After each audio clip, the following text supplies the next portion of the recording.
penting, dan di kantor Menko sedang disiapkan Satgas untuk peningkatan ekspor. Nah, oleh karena itu Satgas ekspor ini juga tadi saya sampaikan bahwa akan mengakomodasi dari UMKM yang selama ini tentunya dipayungi oleh Kadin, sehingga kita ada kebijakan yang sifatnya afirmatif, dan nanti tentu yang menjadi salah satu bagian dari Satgas adalah kantor Kementerian Koperasi dan UMKM. Nah, kemarin dalam pembahasan KUR sudah dibahas bahwa untuk KUR akan diberikan semacam kesempatan restrukturisasi bagi mereka yang akadnya di tahun 2022.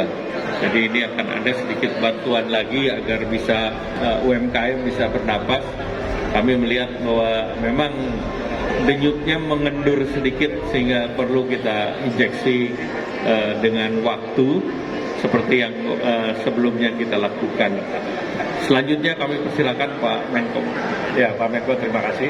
Jadi saya ingin mengapresiasi inisiatif Kadin kerjasama dengan Sampurna dan Jetro. Ya, saya kira kita memang harus terus mendorong ekspor UMKM walaupun nggak mudah. Kita tahu UMKM itu produknya kecil, ya, sehingga perlu ada agregasi, ada kemitraan dengan usaha besar supaya bisa masuk ke pasar global. Karena ada faktor tadi, ya, produksi, ada faktor logistik, ada faktor standar yang memang harus dipenuhi. Jadi sekali lagi saya memberikan apresiasi yang luar biasa. Baik, Pak dari Kadin, kami persilakan. Dari kami dari Kadin Indonesia pertama mengapresiasi program Menko dari kantor Menko dan juga dari Pak Atlet sendiri dari Badan UMKM, karena ini adalah kolaborasi yang dimana bersifat gotong royong bersama. Karena kalau kita ingin memajukan yang namanya UMKM kita Indonesia, ini bagaimana kita bisa bekerja sama, dan demikian kerjasama antara pemerintah juga dengan swasta yang dimana khususnya untuk menaikkan kelas UMKM dan khusus lagi lebih ekspor. Ini adalah bagian utama yaitu bisa ekspor ke Jepang. Tapi insya Allah apa yang kita lakukan adalah untuk supaya UMKM kita bisa juga ekspor ke negara-negara yang tadi dikatakan tradisional seperti mungkin Afrika, kita bicara Asia yang lainnya. Jadi harapannya tadi supaya produk-produk dan juga dari Indonesia UMKM bisa diekspor ke luar negeri, dan ini bagian daripada di mana UMKM itu sebagai tulang punggung daripada perekonomian Indonesia. Dan tadi yang sudah dikatakan oleh Pak Menko juga, dengan adanya masuk UMKM bagian daripada kita ke depan untuk yang namanya Satgas ekspor. Saya rasa itu luar biasa hebat sekali, karena demikian inilah upaya kita bukan yang besar tapi bukan kecil, dan semua yang ada supaya bisa melakukan ekspor Indonesia. Dan lebih lanjut lagi, kalau boleh sedikit dari Kadin, saya mengapresiasi Pak Franky dan juga Pak Aldi, karena di sini dorongannya adalah bagaimana kita mempermudah yang namanya untuk UMKM mendapatkan informasi dengan namanya wiki ekspor. Itu dengan upaya apa? Dengan AI, dengan chatting, dengan apa, pakai WhatsApp. Jadi bahasanya bahasa yang memang real-day, bukan yang komplikasi ya, tidak bingung.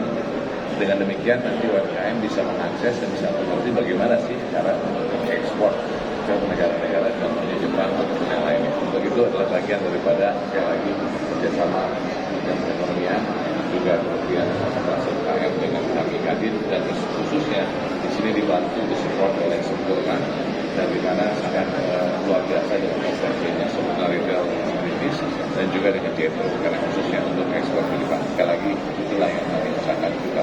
Terima kasih. Baik, kita masih punya waktu untuk pertanyaan dari media. Kami sudah punya tim di audiens. Kami persilakan sebutkan nama dan medianya. Silakan, Mas. Teus dari Tribun News. Bagi pemerintah dalam pengembangan UMKM agar naik kelas dan mampu menembus pasar ekspor.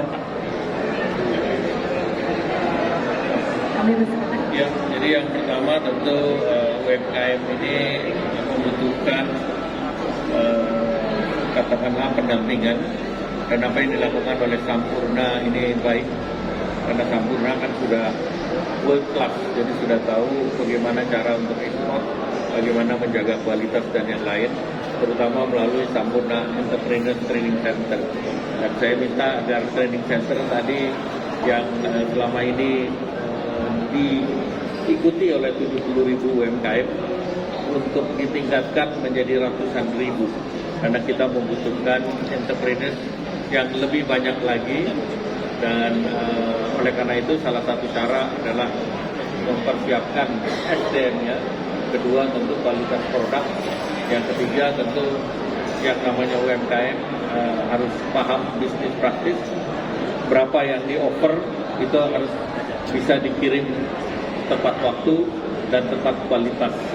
Dan itu tentu Kadin juga bisa membantu dengan beberapa bapak angkat yang besar di sini, yang umurnya udah ratusan tahun. Ini Sampurna udah 111 tahun. Kita ada lagi yang industri sejenis yang sudah 80-an tahun juga. Kemudian juga banyak top 10 industri ataupun industri yang melantai di bursa.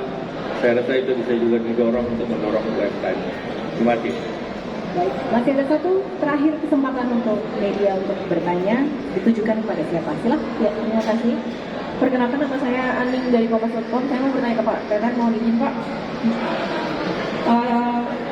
Apa langkah dari yang dilakukan Kemenko UKM untuk mendukung keberhasilan program ini Pak? Terima kasih. Seperti saya sampaikan tadi ya, saya tahu persis di saya untuk ekspor itu kan misalnya ada standarisasi yang quality produk. Nah, sebagian besar ada masalah itu sehingga pemandian itu menjadi penting.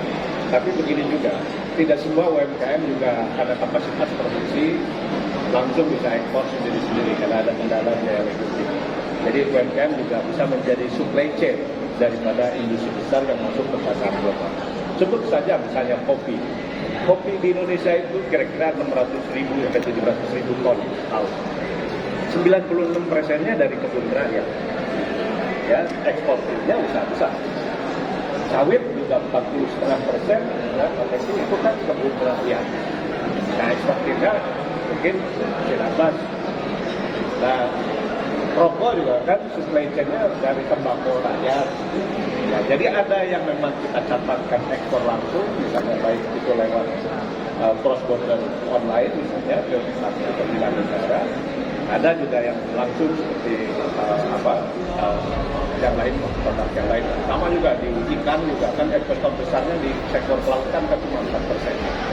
Nah, jadi kita harus lihat seperti itu. Jadi saya justru mau melihat kerjasama kemitraan UMKM dengan usaha besar untuk masuk pasar global jauh lebih bagus. Ya, jadi kerjasama ini menurut saya justru penting. Cuma masalahnya masih kecil. Ya, beda dengan Vietnam yang kemitraan UMKM dan dengan usaha besar kita baru 4%. Terima kasih Pak Menteri. Kita akan gunakan kesempatan ini untuk berfoto bersama. Let's do a quick photo op, ladies and gentlemen. Kami persilakan seluruh tim media dan fotografer untuk mengabadikan momen istimewa ini.